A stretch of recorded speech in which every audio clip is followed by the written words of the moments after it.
Olá pessoal, tudo bem com vocês? Estamos aqui para mais uma aula e estamos aqui para abordar o tema funções nitrogenadas. Antes de começar com as funções nitrogenadas, eu acho interessante abordar o tema de como tudo isso começou, como o estudo da química orgânica começou. E para isso nós temos que abordar o Sr. Jacob Berzelius. Ele era responsável por muitos descobrimentos na área da química. E também tinha uma teoria muito conhecida por muitos cientistas, a chamada teoria do vitalismo.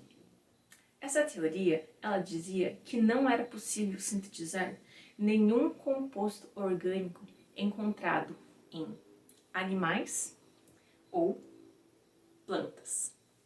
Ele dizia, então, que todos esses componentes encontrados em seres vivos não poderiam ser sintetizados em laboratório, pois eles não possuíam o que ele dizia ser a força vital. Porém, por volta de 1828, um dos estudantes que ele acolheu em seu laboratório, o Frederick Höhler, acredito que esse seja o nome, foi capaz de sintetizar a ureia, um composto que é encontrado tanto no nosso suor quanto na nossa urina, sendo assim um composto encontrado em seres vivos. Porém, essa síntese ela foi feita e foi descoberta por acaso, pois Höhler ele pegou dois compostos inorgânicos e esperava obter outro produto. De forma nenhuma ele esperava obter a ureia. Porém, após muito estudar a ureia descoberta por esse cientista, começou-se a então pensar que se poderiam sintetizar outros compostos orgânicos. E assim começou o declínio da teoria do vitalismo. E também, consequentemente, começou o início do estudo da química orgânica. Então, esse é o composto chamado ureia. Ele é um cristalzinho branco e possui essa estrutura química aqui.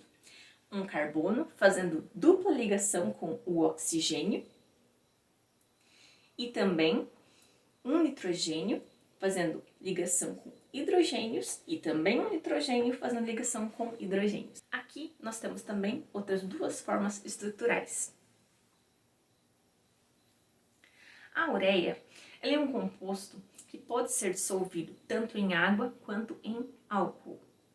Ele também é um cristal muito utilizado em dermocosméticos, principalmente em hidratantes para os pés, para as mãos, para todo o corpo.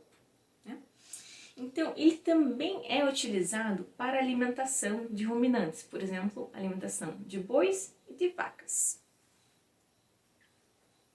A estrutura química da ureia, ela tem a nomenclatura de diamida, pois ela tem dois lados de função nitrogenada chamadas amidas. E também nós temos uma outra importante aplicação da ureia. Em fertilizantes, ela é responsável por proporcionar nitrogênio para o solo. Esse é um elemento muito importante para o desenvolvimento das plantas, sendo que o Brasil é um dos principais produtores de ureia. Vale lembrar que a ureia é produzida por muitas empresas, em específico pela Petrobras. Então, eu deixei no material de apoio de vocês um vídeo para que vocês vejam depois. Vamos começar então com as funções nitrogenadas propriamente ditas. Primeiramente, então, vamos começar com as aminas. Então, esse é o grupo funcional das aminas. Vamos lembrar então, lá da tabela periódica, nós temos o nitrogênio, que vai fazer 3 ligações, certo? 1, 2, 3. Esse nitrogênio, ele pode fazer ligações com um grupo funcional aqui de carbono, outro aqui e outro aqui. Ou ele também pode fazer apenas com um radical de carbono e hidrogênios. Aí eu fiz aqui para vocês, com essa joguinho de estrutura molecular, uma estrutura de amina, tá? O azulzinho é o nosso nitrogênio, ligado a outros 2 hidrogênios, e nós temos aqui o carbono, ligado a outros 3 hidrogênios, tá?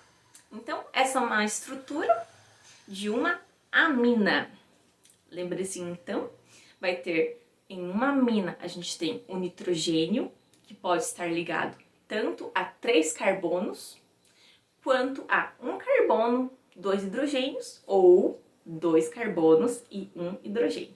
Passando para frente, então, eu tenho aqui um exemplo para vocês da amina. A anilina, ela é conhecida por ser um composto que ajuda nos corantes. Ela tem uma cor amarelada, alaranjada, e ela é responsável, como eu já disse, por ser utilizada em corantes, tá? Então, como eu mostrei aqui para vocês, o radical aqui vai ser o anel aromático, tá? E vai ter ligação com outros 2 hidrogênios. Então, essa é uma estrutura de amina. Temos também a dopamina. Olha que interessante. De novo, a gente vai ter um radical longo aqui de carbono, tá? Sendo que o mais próximo vai ser um carbono aqui e também ligado a 2 hidrogênios. Vale lembrar também que nessa estrutura aqui, nós temos a função álcool, aqui e aqui. É interessante lembrar vocês também que o nosso corpo ele é repleto de hormônios que podem ser liberados, como a dopamina, noradrenalina, entre outros, tá? Então, é o que faz realmente parte do nosso corpo. A gente tem muitas aminas que fazem parte do nosso corpo. Passamos então agora para as amidas. Vamos ver o que muda da nossa função nitrogenada amina para as amidas. Então temos aqui, novamente, um nitrogênio ligado a outros 2 radicais ou hidrogênios, ligado a um carbono, que vai fazer dupla ligação com o oxigênio. Esse carbono que faz dupla ligação com o oxigênio, ele é chamado de carbonila, tá? Então, você vai ter nas amidas sempre um nitrogênio ligado a uma carbonila, tá? Isso é muito importante, pessoal. Para as amidas, você tem um nitrogênio ligado a uma carbonila. E aqui você pode também ter outro grupo radical de carbono ou hidrogênio. Então, a gente vai ter outros substituintes aqui. Assim como eu fiz para as aminas, aqui a gente também tem uma representação de amidas. Então, aqui está o carbono fazendo dupla ligação com o oxigênio. Então, esse aqui é a carbonila. E esse aqui é o nosso nitrogênio ligado com hidrogênios e aqui também ligado com hidrogênio. Passando para frente. Agora nós temos o exemplo para vocês da amida, que é a cafeína. Muito interessante a gente saber que uma amida, que a gente nem conhecia até então, presente completamente no nosso dia a dia, no nosso café, também tem no chocolate e alguns outros produtos também que a gente consome.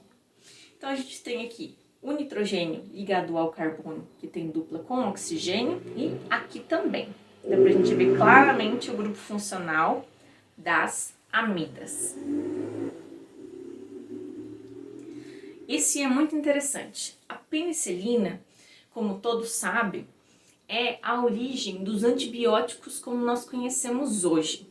Foi a partir da penicilina que nós pudemos lutar contra as bactérias. Então, a penicilina, essa estrutura aqui, ela é responsável pelo que nós temos de antibióticos no mercado farmacêutico hoje em dia. Então, muitos dos remédios que vocês já devem ter tomado, que são antibióticos, derivam da penicilina, que é uma amida, né?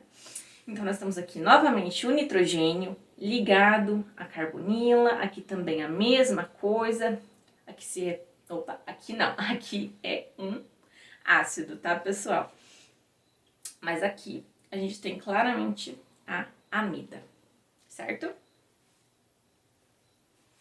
Vamos passar então para nitrilas.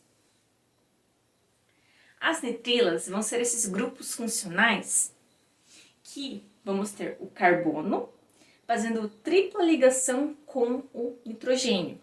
E aqui a gente pode ter um radical de carbono ou de outros compostos orgânicos também. Aqui eu fiz para vocês também uma representação de uma nitrila. Então, nós temos o nitrogênio aqui, fazendo tripla ligação com o carbono, e o carbono fazendo ligação com um outro carbono ligado a 3 hidrogênios, tá? Então, essa é uma representação de nitrila. Muito bem, agora nós vamos para os nitrocompostos. O nitrocomposto, ele vai ter uma ligação com nitrogênio e 2 oxigênios, certo? E também pode ligar com uma metila ou algum outro radical, tudo bem? Então, para os nitrocompostos, a gente vai ter um tipo de ligação diferenciada. Então, esse nitrocomposto, ele vai gerar íons positivos e negativos, pois o nitrogênio ele faz 3 ligações para alcançar a estabilidade. E aqui ele está fazendo 4 ligações, pois ele vai estar fazendo uma dupla ligação com o oxigênio e isso vai deixar ele com uma carga positiva e esse oxigênio com uma carga negativa. Um exemplo muito interessante que a gente pode dizer do nitrocomposto é a estrutura da nitroglicerina. Então, pessoal, é isso que eu tinha para falar para vocês. Eu desejo bons estudos e até a próxima.